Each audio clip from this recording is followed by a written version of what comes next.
उत्तराखंड में बात करते हैं हम स्वरोजगार की।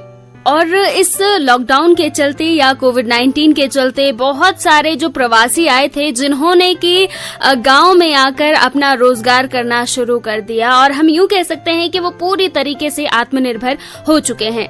पर कुछ लोग ऐसे हैं जिन्होंने लॉकडाउन से पहले ही यानी कि कुछ साल पहले ही सोच लिया था कि नहीं, हमें अगर पहाड़ों को बचाना है या फिर पहाड़ के लोगों को रोकना है या फिर कुछ नया करना है तो हमें जो है कि आत्मनिर्भर बनना ही बनना होगा। और शायद इसी वजह से आज कुछ लोगों की वजह से हमारा उत्तराखंड या फिर उत्तराखंड के गांव जो है कि अभी भी बचे हुए हैं, या फिर यूं कह सकते हैं कि जो 2-4 लोग पहाड़ों में बसे हुए हैं वो उन्हीं लोगों की वजह से बसे हुए हैं, या फिर गांव हमारे चल रहे हैं, या फिर खेती बाड़ी चल रही है।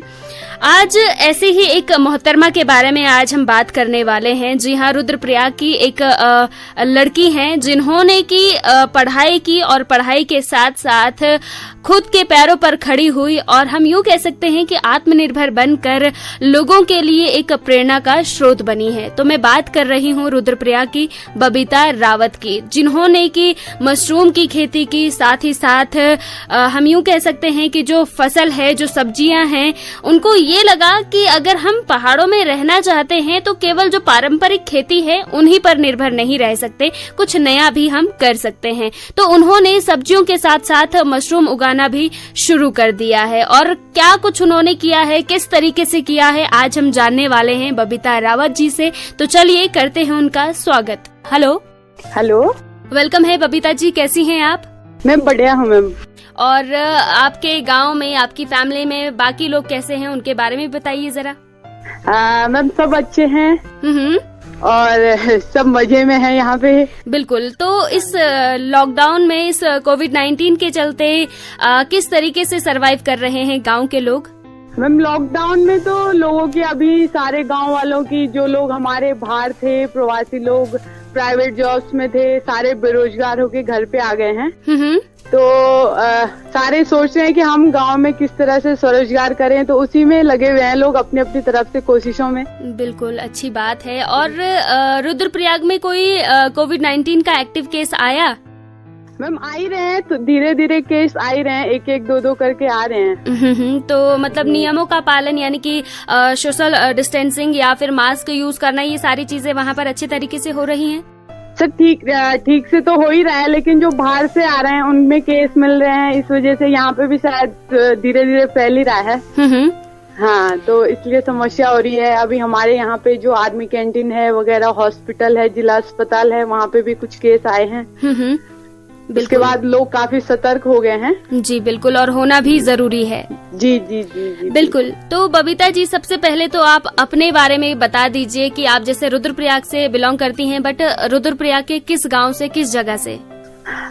मैम मैं रुद्रप्रयाग से, मेरा गांव 4.5 किलोमीटर आगे है, चोपड़ा रोड पे, जो हमारा कोटेश्वर महादेव मंदिर पड़ता है, उससे आधा किलोमीटर आगे है सौड़ गांव, उमरौला सौड़ करके मेरे गांव का नाम है जी। और हम यहीं पे रहते हैं गांव में, और मैं सब्जी उत्पादन और मशरूम उत्पादन में स्वरोजगार में कार्य करती हूँ। बिल्कुल, बहुत ही अच्छा काम है। मशरूम उत्पादन की भी ट्रेनिंग मैं देती हूँ। जी जी बिल्कुल जी। अच्छा बबीता जी, ये बताइए कि सबसे पहले तो आप अपनी एजुकेशन के बारे में बताइए कि कहाँ से आपने की है और किस तरीके से की है? मैंने अपनी शुरुआती पढ़ाई मैंने यहाँ पे प्राइमरी, हमारा गांव के बगल में है खुरड़ गांव में, प्राइमरी मैंने यहाँ से किया है। उसके बाद मैंने 6th से 12th मैंने GGIC रुद्रप्रयाग से पढ़ा है, और उसके बाद की पढ़ाई मैंने BA और MA मैंने किया है हिंदी से, तो वो मैंने अगस्तुनी से, PG कॉलेज अगस्तुनी से किया है जी। तो हिंदी विषय से मैंने वहाँ पे MA किया है। बिल्कुल। अच्छा बबीता जी, जैसे कि बहुत सारे लोग जब ग्रेजुएशन कर लेते हैं, पोस्ट ग्रेजुएशन कर लेते हैं, तो उसके बाद ये सोचते हैं कि यार चलो हम शहरों में जॉब के लिए जाते हैं, तो क्या आपने नहीं सोचा कि मैं भी बाहर जाती हूँ, बाहर काम करूंगी, अच्छी जॉब मिल जाएगी? मैम बिल्कुल सोचा, क्योंकि जैसे हम लोग यही सोच, हम लोगों की सोच एक ये है कि हम गांव में कुछ कर नहीं सकते हैं, कुछ हमें यहाँ पे जॉब नहीं मिल सकती, हम यहाँ पे मतलब पैसा, क्योंकि आदमी बाहर इसीलिए जाता है ताकि हमें कुछ रोजगार वहाँ मिल सके और हम थोड़े बहुत वहाँ से पैसे कमा सके जी। तो हमने शुरुआती, क्योंकि हमारी बीए में, जब मैं बीए सेकेंड ईयर में थी तो उस समय यहाँ पे मैं देखती थी कि यार गांव में हम लोग क्यों ना कुछ अलग सा करें और गांव में ही हम कुछ ऐसा अपने लिए रोजगार तैयार करें, ताकि क्योंकि जो लोग बाहर जाते हैं वो बाहर होटलों में या फिर अन्य जगह जॉब करते हैं, काम करते हैं, तो उन लोगों का ये रहता है कि होटल में 10, 15, 20 हजार उनको मिलता है। यदि उसके अकॉर्डिंग हम यहाँ पे अगर 10,000, 12,000 भी यदि हम कमा रहे हैं जी, तो वो सबसे बेस्ट है। और मैंने बीए सेकेंड ईयर में जब मैं थी तो यहाँ पे हमारी एक मशरूम उत्पादन की ट्रेनिंग हुई थी, तो उसके दौरान ही मैंने मशरूम का काम स्टार्ट किया और उसके साथ साथ सब्जी उत्पादन का काम शुरू किया, तो धीरे धीरे हम बढ़ाते चले उसको। तो 2017 स्टार्ट से मैं ये काम कर रही हूँ। अच्छा, तो ये बताइए कि आपको ये जो फार्मिंग का काम है वो ही क्यों सूझा? मतलब और भी तो बहुत सारे ऑप्शन थे, तो क्यों आपको लगा कि मुझे ये काम शुरू कर लेना चाहिए? मैम ये काम इसलिए शुरू करना चाहिए क्योंकि हम लोग जहाँ पे रह रहे हैं, हम लोग जो जगह पे हम गांव में रह रहे हैं, पहाड़ में हम रह रहे हैं, तो यहाँ पे सबसे अच्छा ऑप्शन हमारा खेती है। क्योंकि और जगह जॉब तो हम कर लेते हैं, कंपनियों में जॉब कर लेते हैं, कहीं दुकान में हम जॉब, अगर हम कोई कंप्यूटर कोर्स कर लेते हैं तो वहाँ पे हमें जॉब मिल जाती है। हम अगर हम अच्छा पढ़ लिख रहे हैं तो हम अच्छा कोर्स हम कर सकते हैं, तो उसमें हम आगे और अच्छी जॉब भी ले सकते हैं। लेकिन मेरा मानना ये था कि गांव में, क्योंकि हमारे 70 से 75% लोग यहाँ पे गांव में ही काम करते हैं और यहीं पे अपना गुजारा करते हैं, जिसको हम बोल सकते हैं। तो मेरा मानना ये था कि अगर हम कुछ ऐसा अलग सा करके दिखाएं और हम खुद यहाँ पे रोजगार अपने लिए तैयार कर लें, तो हमारे साथ साथ और लोगों को भी यहाँ पे काम मिल सकता है और लोग भी सीख सकते हैं कि हम किस तरह से अपने खेती करके ही हम अपना रोजगार तैयार कर सकते हैं और किस तरह से हम इस खेती से ही अच्छा पैसा कमा के यहाँ पे सेट हो सकते हैं। तो इसलिए मैंने ये काम सोचा कि हम खेती करेंगे तो और लोगों को दिखेगा। अब हम जैसे देखते हैं कि पारंपरिक खेती तो हम सालों से करते आ रहे हैं, पारंपरिक खेती कर रहे हैं, जैसे धान मंडुआ जो नॉर्मली हमारा होता है, लेकिन मैंने इससे हट के काम करना सोचा। मैंने सोचा कि यदि हम मशरूम का यहाँ पे काम करें और हम यहाँ पे सब्जी उत्पादन का थोड़ा अलग सा काम करें, तो जितना लोग पूरे अपने 10-15 खेतों में नहीं कमा लेते, उतना हम अपने एक खेत से अगर सब्जी उत्पादन का काम करें तो इसमें कमा सकते हैं। इसलिए मैंने ये काम सोचा कि क्योंकि ये सबसे अच्छा तरीका है, क्योंकि गाँव में लोग ज्यादातर खेती ही करते हैं, लेकिन लोगों की सोच ये है कि हम खेती से उतना नहीं कमा पाते, इसलिए मैंने ये काम सोचा। बिल्कुल, बहुत ही अच्छी पहल की है आपने। और अगर मैं बात करूं कि जैसे मैंने आपके बारे में थोड़ा सा पढ़ा कि आप, जैसे ये होता है कि अगर किसी भी फसल के लिए, किसी भी चीज के लिए अगर खेत को उपजाऊ बनाना है तो उसमें हल लगाना बहुत ज्यादा जरूरी होता है, तो हल भी आप खुद ही लगाती हैं? जी मैम, मैं हल भी खुद ही लगाती हूँ। जब मैं लगभग 14 साल की रही होंगी, 8th में पढ़ती थी मैं उस समय, तो उस समय से मैं हल लगाना मैंने स्टार्ट किया। क्योंकि एक ये था कि पापा की तबीयत थोड़ा खराब हो गई थी उस समय पे, हार्ट की प्रॉब्लम मेरे पापा को है, तो वो लगा नहीं पाते थे। तो मैंने सोचा क्योंकि क्यों ना मैं स्टार्ट कर लूं लगाना, तो मैंने लगाना शुरू किया, तो लगा लिया था। तो मतलब धीरे धीरे मैंने सीखा, वो पापा ने सिखाया कि किस तरह से लगाना है हमें, तो मैंने लगा लिया था उसको, क्योंकि घर में कोई और लगाने वाला था नहीं जी। और पापा लगा नहीं पाते थे, तो मैं हल भी मैंने खुद ही लगाया। तो जो हमारे 20-25 खेत थे हमारे, हमने खुद उसको हल लगा के उस टाइम से और अभी तक भी मैं खुद बैलों से अपना हल लगा के अपने खेतों को तैयार करते हैं और उसके बाद हम फसल की बुआई करते हैं। बड़ी अच्छी बात है। अच्छा, ये बताइए कि आपके साथ बाकी के आसपास के लोग भी जुड़े हुए हैं या फिर आप अकेले काम करती हैं? मैम ऐसे तो मैंने मतलब अपने घर में जो लोग कहते हैं कि जॉब देना, वैसा तो जॉब तो मैंने किसी को नहीं दिया है। लेकिन गांव में क्या होता है कि जैसे हम करते हैं, गांव में पहाड़ में हम बोलते हैं कि कामेबल सौरवंदी, है ना? बिल्कुल। तो वही चीज है यहाँ पे, क्योंकि हम परिवार में हम काफी लोग हैं, मेरी बहनें हैं, मेरे मम्मी पापा हैं, तो हम लोग सब लोग मिलके करते हैं। तो हम लोग अपने ही काम में, मैं ये कहूंगी कि हम अपने ही इस रोजगार से हम 4-5 लोगों को हमको रोजगार मिला हुआ है अपने परिवार से ही। और जो गांव वाले लोग हैं, अदर गांव के लोग हैं, वहां पे मैंने ट्रेनिंगें दी हैं, बहुत सारी जगह पे ट्रेनिंगें दी हैं। तो वो लोग काम कर रहे हैं और उन लोगों को मैं लगातार मशरूम के साथ, आप जैसे देखेंगे तो मैंने लगातार उन लोगों को जोड़ के रखा है और उन लोगों को जहाँ पे समस्या आती है मैं हमेशा वहां पे तैयार रहती हूँ और लोग वहां पे हमेशा काम कर रहे हैं। अभी मेरे मेरे पहचानने में जिन लोगों को मैंने तैयार किया है काम करने के लिए, जो लोग काम कर रहे हैं वो लोग कम से कम 15-20 लोग तो अभी लॉकडाउन में ही तैयार हुए हैं जो स्वरोजगार कर रहे हैं। तो उन लोगों को हमेशा मैं अपने साथ जोड़ के रखती हूँ, वो लोग हमेशा काम कर रहे हैं स्वरोजगार के क्षेत्र में।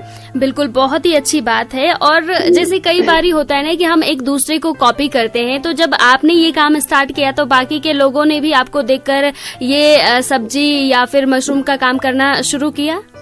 जी बिल्कुल मैम, पहले लोगों की गांव में ये सोच रहती थी कि यार हमारे घर में गोभी नहीं हो सकती, हमारे घर में टमाटर नहीं हो सकता, हमारे घर में प्याज नहीं हो सकता है। लेकिन जब मैंने ये काम स्टार्ट किया है तो मैंने लगभग सारी ही सब्जियां यहाँ पे बोई हैं और लोगों ने जब देखा कि यार यहाँ पे तो इस हमारी मिट्टी में तो ये भी हो रहा है वो भी हो रहा है, तो गांव में अपने अपने घर में हर किसी के घर में आपको यहाँ पे सब्जियां मिलेंगी। हर किसी गांव के पूरे लोगों के पास आपको सब्जियां मिलेंगी। सब लोग धीरे धीरे स्टार्ट कर रहे हैं कि हम भी क्यों ना बोएं। तो हमारे गांव में तो लगभग सभी लोगों के पास सब्जियां उगती हैं। बिल्कुल। तो बबीता जी ये बताइए कि आप जो सब्जी या फिर मशरूम आप उत्पाद करती हैं, तो क्या मार्केट में आप भी जो है कि बेचती हैं उनको? जी मैम, मेरा क्योंकि रोड के नजदीक ही है मेरा जो फार्म है सब्जी उत्पादन का, क्योंकि वो रोड के नजदीक है तो आधे से ज्यादा सब्जियां तो यहीं से निकल जाती हैं, लोग यहीं पे लेने आ जाते हैं तो हम यहीं से दे देते हैं। बाकी जिस समय हमारे पास बहुत ज्यादा उत्पादन हो गया उस समय हम अपने नजदीकी बाजारों में या फिर गाँव की साइड जो दुकानें हैं हमारी लास्ट तक हमसे आगे जो दुकानें हैं गाँव की साइड को या फिर रुद्रप्रयाग मार्केट की तरफ तिलवाड़ा की साइड, तो अपने नजदीकी बाजारों में हम भेज देते हैं सब्जियां। चलो अच्छी बात है। बिल्कुल। और ट्रेनिंग की जैसे आपने बात की थी, तो आप केवल अपने गांव के लोगों को ट्रेनिंग देते हैं या फिर आसपास के गांव के लोगों को भी? मैम, ट्रेनिंग के लिए आप लोग मतलब जैसे लोग हमें जहाँ से भी गांव में कोई बोले कि हमें ट्रेनिंग की आवश्यकता है, हम सीखना चाहते हैं, तो किसी को तो मैं अपने घर पे दे देती हूँ और किसी को मैं अपने उनके गांव में जाके ट्रेनिंगें दे देती हूँ। जैसे मतलब हमने अपने जिले में तो लगभग बहुत सारे गाँव में अलग अलग गाँव में भी ट्रेनिंग दी है और फिर हमने दूसरे जिले में चमोली में मैंने ट्रेनिंगें दी है, पौड़ी में ट्रेनिंगें दी है। तो इस हिसाब से मतलब गाँव में जहाँ पे मतलब कोई जा नहीं सकता है वहाँ पे हम जा लेते हैं और उन लोगों को हम चाहते हैं कि गांव में हमारा थोड़ा कुछ बड़ा सा हो जिससे लोगों को अच्छा सा रोजगार मिल सके, तो और गांव में भी हम ट्रेनिंग देती हैं। बिल्कुल, बहुत ही अच्छा काम कर रही हैं आप। और क्या सरकार की तरफ से भी कोई मदद आपको मिल रही है? मैम, सरकार भी अपनी तरफ से करती है थोड़ा बहुत, लेकिन मैं चाहती हूँ कि थोड़ा और हम स्वरोजगार के बारे में यदि सोचें तो बहुत अच्छा रहेगा। बाकी तो मदद करते ही हैं। बिल्कुल बिल्कुल। अच्छा, धीरे धीरे करके टाइम जो है कि इजाजत लेने का हो रहा है और मैं ये कहूंगी वैसे तो इस लॉकडाउन के चलते बहुत सारे लोग जो है कि सीख चुके हैं, कि लोगों के दिमाग में आ चुका है, समझ चुके हैं कि नहीं स्वरोजगार ही हमारे लिए बेटर ऑप्शन है। बट जो लोग अभी तक भी समझे नहीं हैं, जो खासकर यूथ की हम बात करें, तो उनको आप क्या संदेश देना चाहेंगी? मैं यही कहना चाहूंगी, जो लोग बाहर 15-20 हजार की नौकरी कर रहे हैं, 30 हजार की नौकरी कर रहे हैं, यदि वो अपने गांव में लौटें और अपने गांव में हमारे पास बहुत सारे ऑप्शन हैं स्वरोजगार के लिए, बहुत सारे वो हैं काम करने के लिए, हम लोग वापस आए और नए नए आइडियाज लेके बाहर से आए अपने गांव में और यहाँ पे स्वरोजगार करें तो बहुत अच्छा रहेगा। और जिसको हमारी आवश्यकता हो तो हम हमेशा हाजिर हैं। बिल्कुल, यही कहना चाहूंगी। बिल्कुल। और बाकी अगर मुझसे कुछ छूट गया हो कोई क्वेश्चन तो आप बता सकते हैं कि और क्या क्या आप जो है कि आप बताना चाहते हैं अपने बारे में?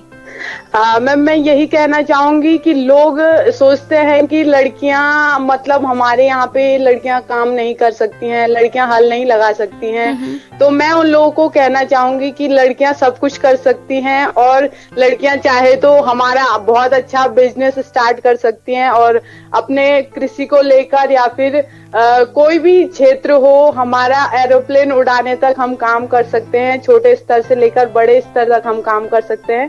तो लड़कियों को अगर जो गांव में छुपी हुई प्रतिभाएं हैं या फिर वो कोई हमारे जैसा यदि काम करना चाहते हैं, वो लोग बाहर आएं और वो लोग सीखें कि हमें किस तरह से आगे बढ़ना है, और उन लोगों से हमें भी कुछ सीखने को मिलेगा या फिर उनको भी हमसे कुछ सीखने को मिलेगा। तो उनको यही कहना चाहूंगी, जो जितनी भी हमारे गांव में लड़कियां हैं, महिलाएं हैं, वो बाहर आएं और बहुत अच्छा काम करें और एक मिसाल पेश करें। बिल्कुल। और जाते जाते एक और क्वेश्चन है कि जैसे अब तो वैसे बहुत ज्यादा अवेयरनेस पहुंच चुकी है, हो चुके हैं लोग अवेयर गांव में भी, लेकिन कुछ लोग ऐसे होते हैं जो कि लड़कियां अगर कुछ काम करना चाहती हैं तो ये सोचते हैं कि यार लड़की तो है, जो है शादी कर लेनी है, पराए घर जाना है, तो क्या सपोर्ट करना। तो उनको आप क्या कहेंगे कि सपोर्ट अभी भी मिलता है उनको, या फिर ये टाल के छोड़ दिया जाता है कि इन्होंने पराए घर जाना है?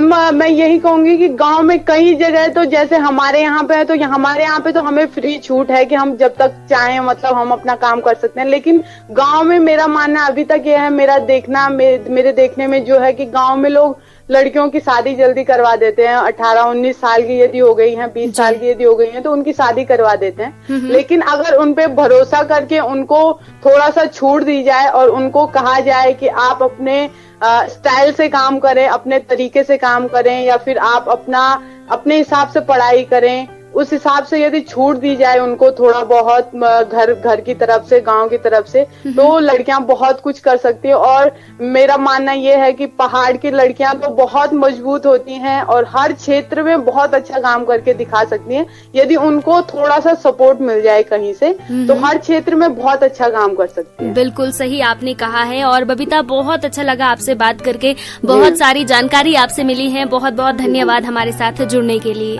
हाँ, थैंक यू।